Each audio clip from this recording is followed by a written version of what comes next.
Hello students, once again I welcome you all to Misostudy. So we are discussing some questions which are important for your NEET as your chapter Biodiversity and Conservation is considered.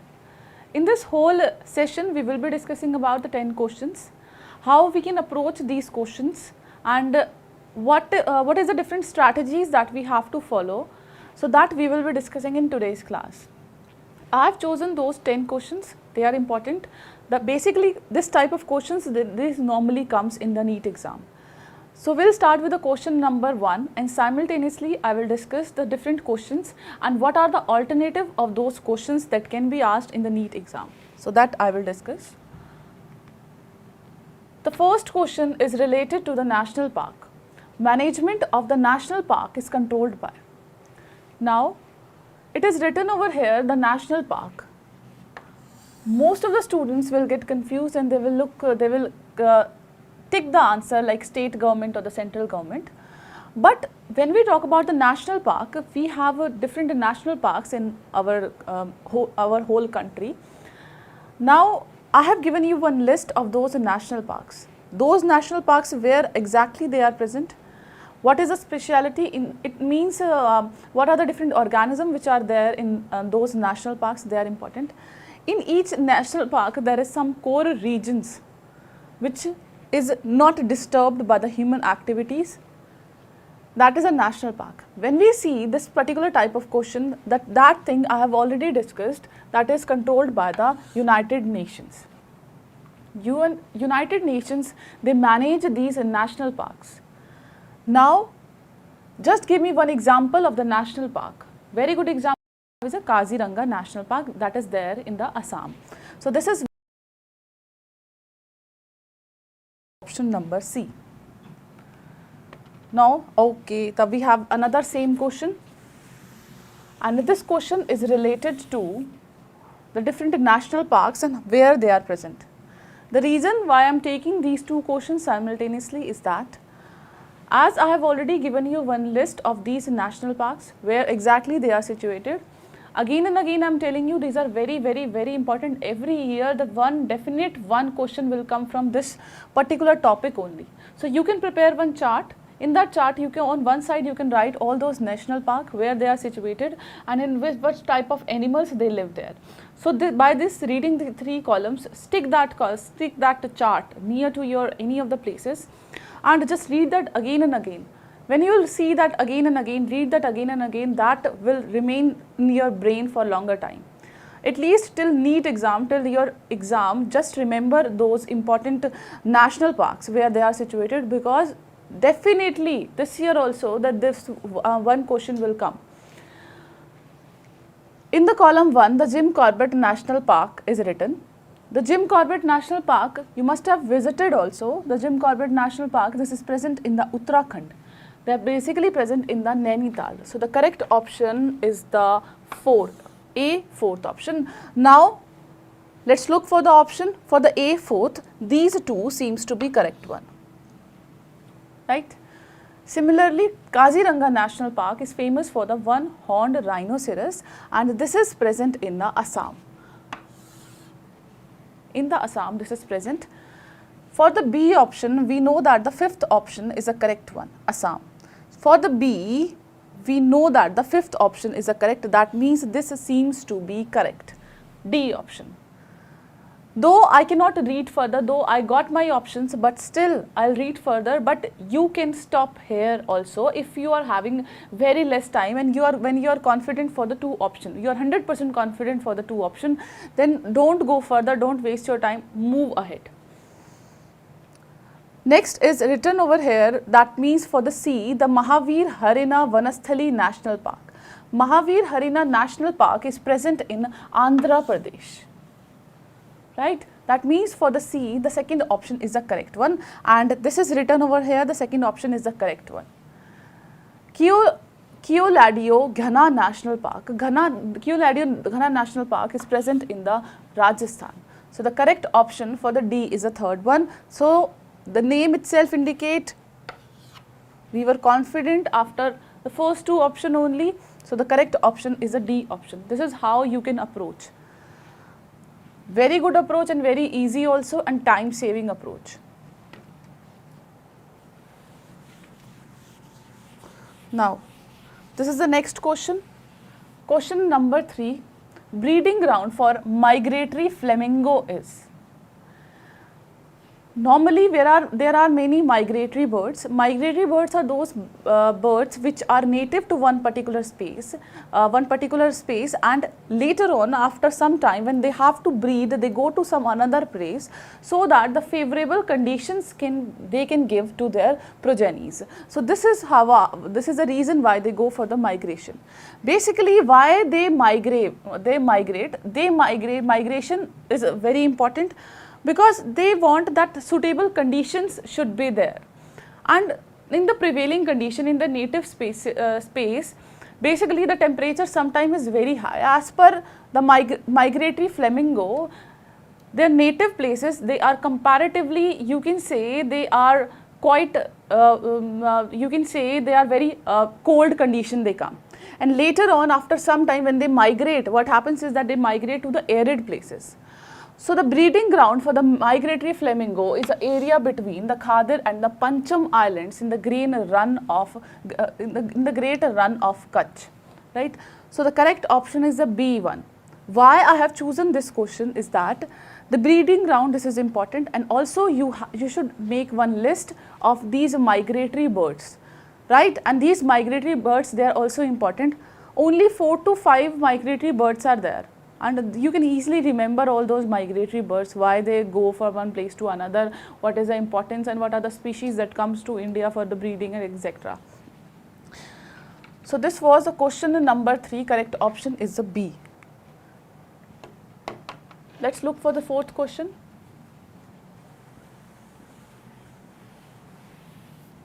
The government of India in 1980s has introduced a concept to work closely with the local communities for protecting and managing forest.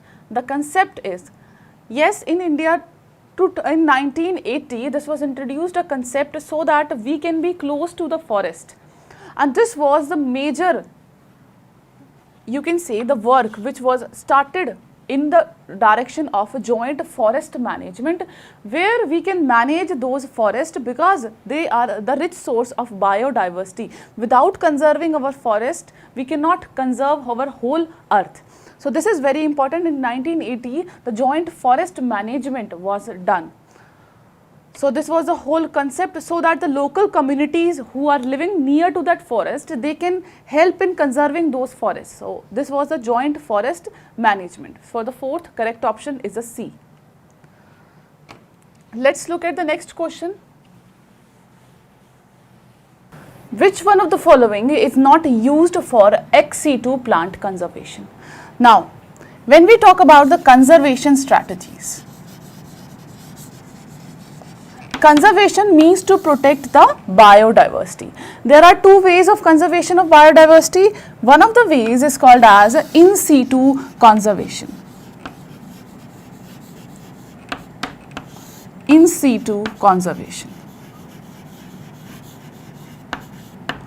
And another is called as ex situ conservation.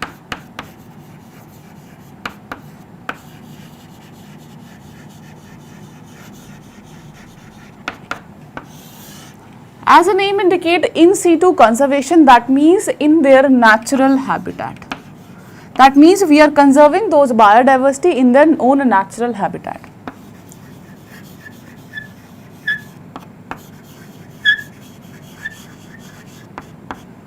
Own natural habitat. Whereas the ex situ conservation, that means we are conserving the species not in their natural habitat.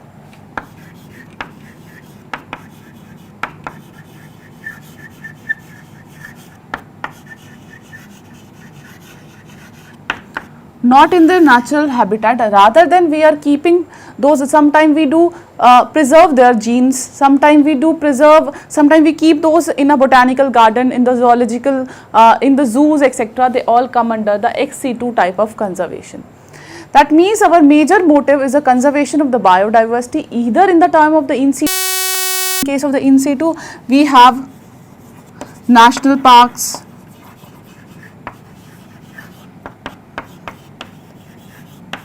we have sanctuaries, etc. National parks, sanctuaries, etc. They all come under the in situ.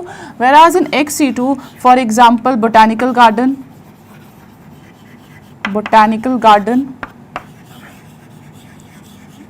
for example, zoo, etc. And you can take the example of gene bank.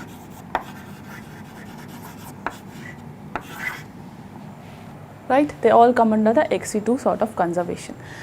Now come back to the question, which one of the following is not used for the ex situ plant conservation? That means we have to conserve the plant, but not in their natural habitat.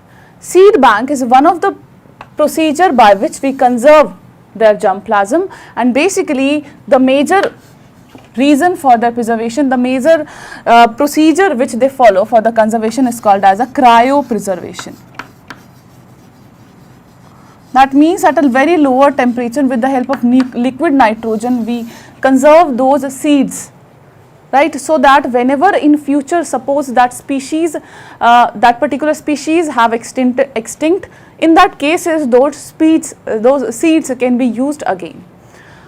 So this is a sort of the ex situ conservation. Next is called as a shifting cultivation. Shifting cultivation, that means some of the some of organisms, they uses one particular land for agriculture purposes. Later on, they burn that land and they go back to another land. When they go to another land, they leave that particular land in which they were there from the previous time. They leave that for some time so that all the inorganic nutrients, they could be regained. This is called as a shifting cultivation. Shifting cultivation is nothing to do with the ex situ conservation, but rather than they are doing what? They are destroying the forest. That means destroying the forest.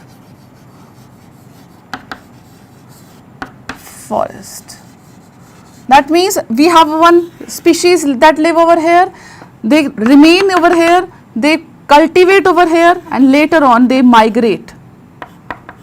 Cultivate over here, and later on they migrate to some another place. They do cultivation over there. What they do, they burn these particular places, and after that they again burn this, they go back to another place, and again they go like this. So in that cases, what we are doing, we are affecting the biodiversity. We are killing those biodiversity. We are killing those organisms which live over here. So this is not related to that. Next we have is a botanical gardens. Botanical gardens, they are used to preserve some botany means plants. They are used to preserve those plants in their live condition. It's like those gardens, right? And we have different gardens, botanical gardens in India as well. Next is the field gene banks. As like that of the seed banks, we have gene banks also. In the gene bank, we conserve those genes which are there in the seeds, which are there in the different organisms which are about to extinct. So this is also one of the important procedure for the conservation, for the ex situ conservation, I would rather say.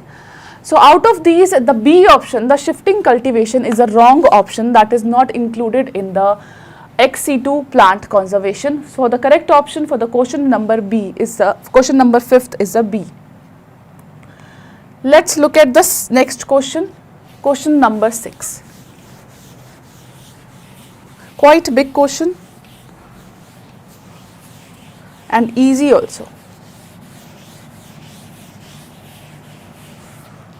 The following graph depicts change in the two population, A and the B, or the herbivore in the grassy field.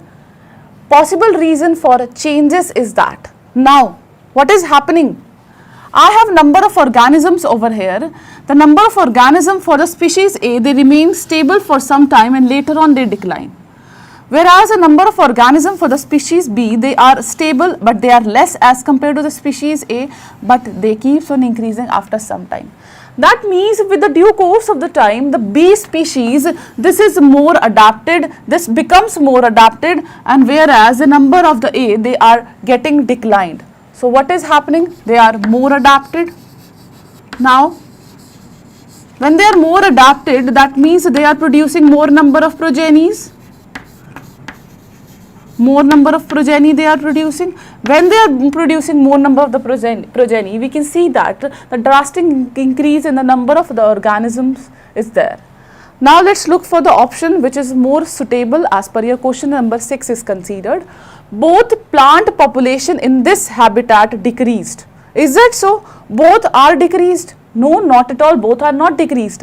But the B population has increased, the A population decreased. So, this correct option is a. Population B competed more successfully for food than population A.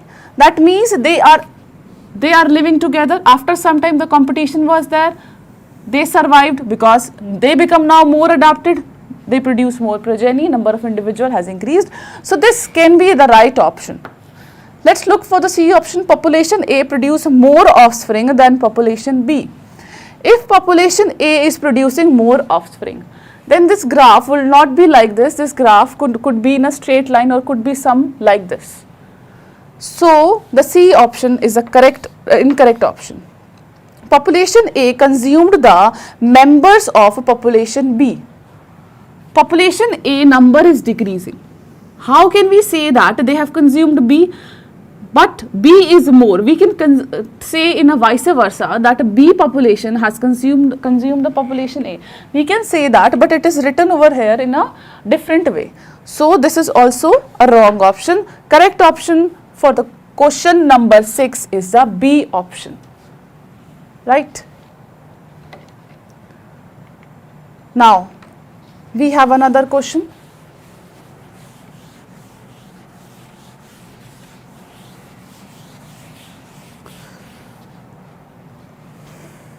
Which of one of the following statements is incorrect for the biodiversity? Now students, it is written over here incorrect. So this, first of all, whenever you are reading any question, while reading the question, just keep this thing in your mind. In the question, whether it is written correct or incorrect, yes, no, did or did not, do one thing, just round that. So that whenever you are reading that question, whenever you are reading those options, this will clearly comes in your mind. They are asking about the incorrect, they are asking about the correct, or they are asking about these are or these are not. So do one thing, do underline that with a dark line. It is written over here. We are talking about the biodiversity and we have to look for the option which is incorrect. Biodiversity increased from the higher altitude to lower altitude. Quite obvious that many organisms, they are more on land rather than those organisms which are on the hilltop, they are less. Because at the hilltop the conditions are comparatively harsh, whereas in case of the proper land, the environmental conditions are quite stable. As we go more towards upper side, every kilometer we go towards the upper side. When we move towards the hill, when we go towards the height of the hill, we can see that the temperature decreases. Temperature decreases, that means the conditions are less stable. Though I am not saying that the population will be less over there, the animals will be less over there, they will be there, but as compared to the normal land, the population will be less. So this is quite correct, that is population diversity increases with higher altitude to lower altitude. Right? That means we are moving from a height to the ground. So this seems to be a correct option. The B option indicates the depletion in the genetic diversity of crop plant. Means genetic diversity means diversity in their genes, I would rather say. Depletion is there in the crop plant. This is mainly due to introduction of the better varieties with high yield and disease resistance. Because today we have a number of the germplasm. With the due time, we know that we are focusing on those particular crops which can produce more yield, which are disease resistant. So we are going towards one direction only. But today we have enough of biodiversity, but with time there are chances that if we shift towards one side, we will be focusing on those germplasm which will provide us a suitable characteristics. So this is also a correct option, that is depletion in the genetic diversity of a crop plant is mainly due to introduction of the better varieties, because after some time, even today also, we focus on those plants. Normally what we try to do, everyone has some garden areas near their houses or in their houses. We prefer those flowers which bloom very fast. We prefer those fruit plants which give fruits within a short interval of time. So that means we are going for the changes, recombinant plants, any changes which are there in the germplasm. Normally, any of the plant, for example, papaya can produce plants. Earlier the papaya was like that, they can produce flowers, they can produce these fruits only when they are longer, they are enough of long. But today we have those varieties today which can produce these fruit when they are short, even when the plant height is shorter. So that what are we getting? We are getting a high yield, and we are going towards in one direction rather than going towards the biodiversity or the genetic diversity. We are focusing on one or two specific reasons only. So this is also a correct option.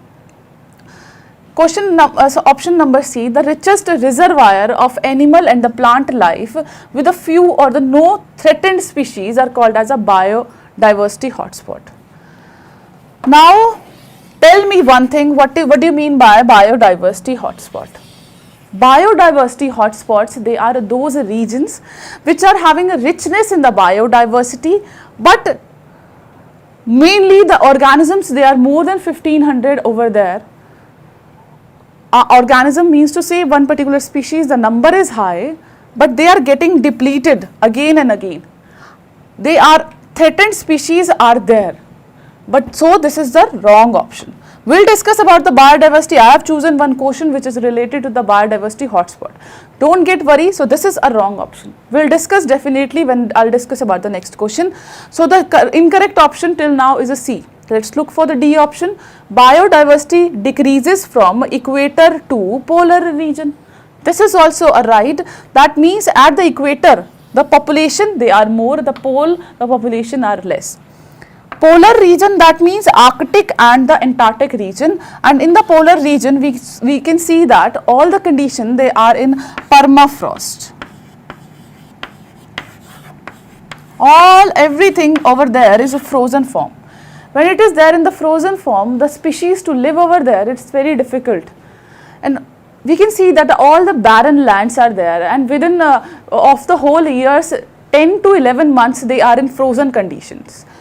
So we can see that at the equator temperature is quite variable. We have winters also, we have summers also. So the biodiversity is more on the equator. This is also a correct option. So the incorrect option is option number C, as per the question number 7 is considered. Let's look for the next option, next question, sorry, 8th question. Now the same question I have chosen, it is related to the biodiversity.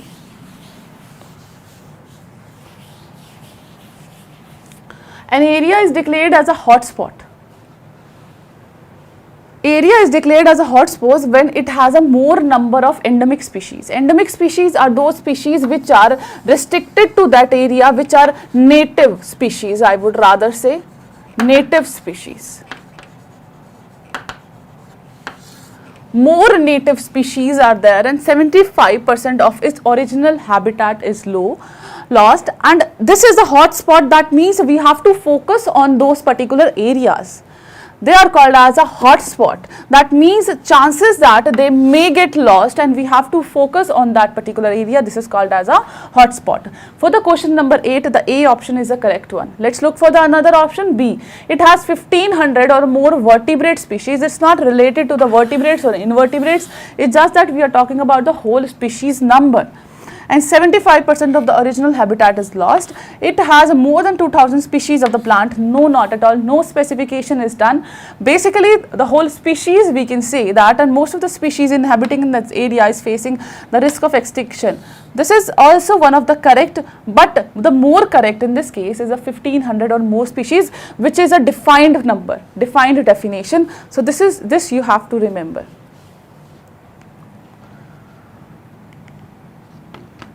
Now, another important question. Now, reason for choosing such question is that what we have to learn from this question is that, first read this question. Antelope cervicoptera is a mammal commonly known as a black buck, is animal under data deficient category of the wildlife. It's threatened Indian wildlife. Now this antelope cervicopra, this is an endangered species.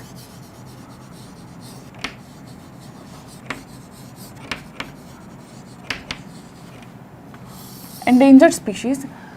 For this question also, why I have chosen this question? That means for this particular type of question, you have to prepare one chart which is related to the endangered species. Some important endangered species, normally we have n number of endangered species, no need to go into that. Just remember what are the endangered species which is there in India.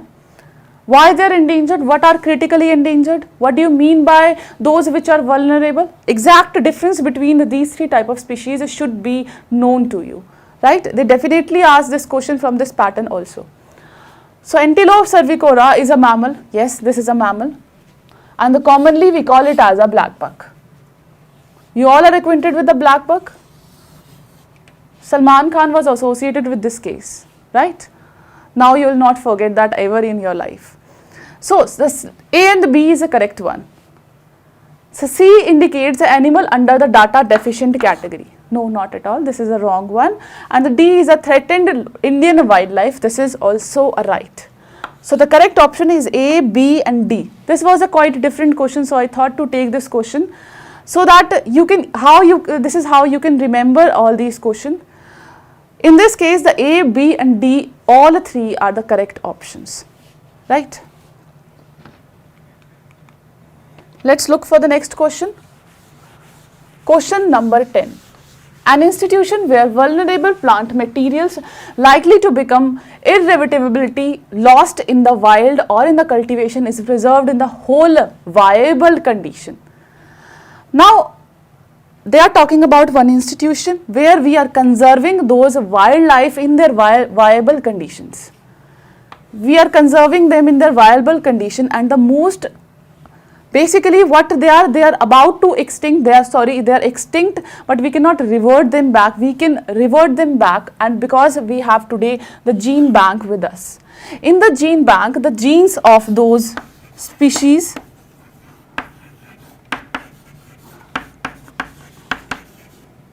are conserved. Genes of those species are conserved, and in these genes they are in viable condition. Viable condition.